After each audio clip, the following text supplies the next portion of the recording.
पढ़े हुए पाठों को स्मरण में नहीं रख पाता। ऐसे अनेकों उदाहरण और भी हैं। क्या आप किसी ऐसे व्यक्ति को जानते हैं जिसे सब कुछ प्राप्त हो और हम जीवन की उस एक निर्बलता को जीवन का केंद्र मानकर जीते हैं? इस कारणवश हृदय में दुख और असंतोष रहता है सदा। निर्बलता मनुष्य को जन्म से अथवा संजोग से प्राप्त होती है, किंतु उस निर्बलता को मनुष्य का मन अपनी मर्यादा बना लेता है। किंतु कुछ व्यक्ति ऐसे भी होते हैं जो अपने पुरुषार्थ और श्रम से उस निर्बलता को पराजित कर देते हैं। क्या भेद है उनमें और अन्य लोगों में? क्या आपने कभी विचार किया है? सरल सा उत्तर है इसका। जो व्यक्ति निर्बलता से पराजित नहीं होता, जो पुरुषार्थ करने का साहस रखता है हृदय में, वो निर्बलता को पार कर जाता है। अर्थात निर्बलता अवश्य ईश्वर देता है, किंतु मर्यादा मनुष्य का मन ही निर्मित करता है। स्वयं विचार कीजिए।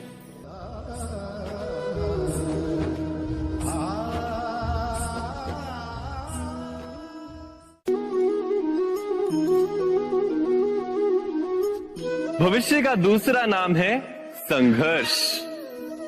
हृदय में आज इच्छा होती है और यदि पूर्ण नहीं हो पाती तो हृदय भविष्य की योजना बनाता है। भविष्य में इच्छा पूर्ण होगी ऐसी कल्पना करता रहता है, किंतु जीवन ना तो भविष्य में है ना अतीत में। जीवन तो इस क्षण का नाम, अर्थात इस क्षण का अनुभव ही जीवन का अनुभव। पर हम ये जानते हुए भी इतना सा सत्य समझ नहीं पाते।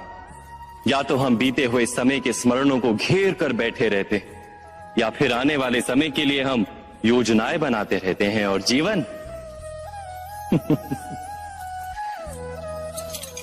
जीवन बीत जाता है। एक सत्य यदि हम हृदय में उतार लें कि ना हम भविष्य देख सकते हैं, ना ही भविष्य निर्मित कर सकते हैं, हम तो केवल धैर्य और साहस के साथ भविष्य को आलिंगन दे सकते हैं, स्वागत कर सकते हैं भविष्य का। तो क्या जीवन का हर पल जीवन से नहीं भर जाएगा? स्वयं विचार कीजिए।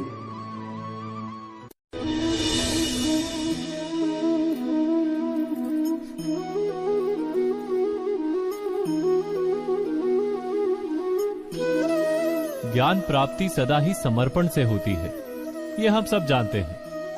किंतु समर्पण का वास्तविक महत्व क्या है? क्या हमने कभी विचार किया? मनुष्य का मन सदा ही ज्ञान प्राप्ति में विभिन्न बाधाओं को उत्पन्न करता है। कभी किसी अन्य विद्यार्थी से ईर्ष्या हो जाती है, कभी पढ़ाए हुए पाठों पर संदेह जन्मता है और कभी गुरु द्वारा दिया गया दंड मन को अहंकार से भर देता है।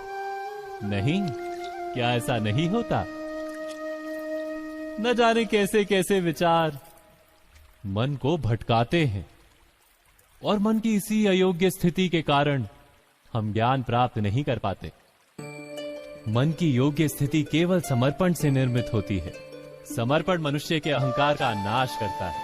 ईर्ष्या, महत्वाकांक्षा आदि भावनाओं को दूर कर हृदय को शांत करता है और मन को एकाग्र करता है।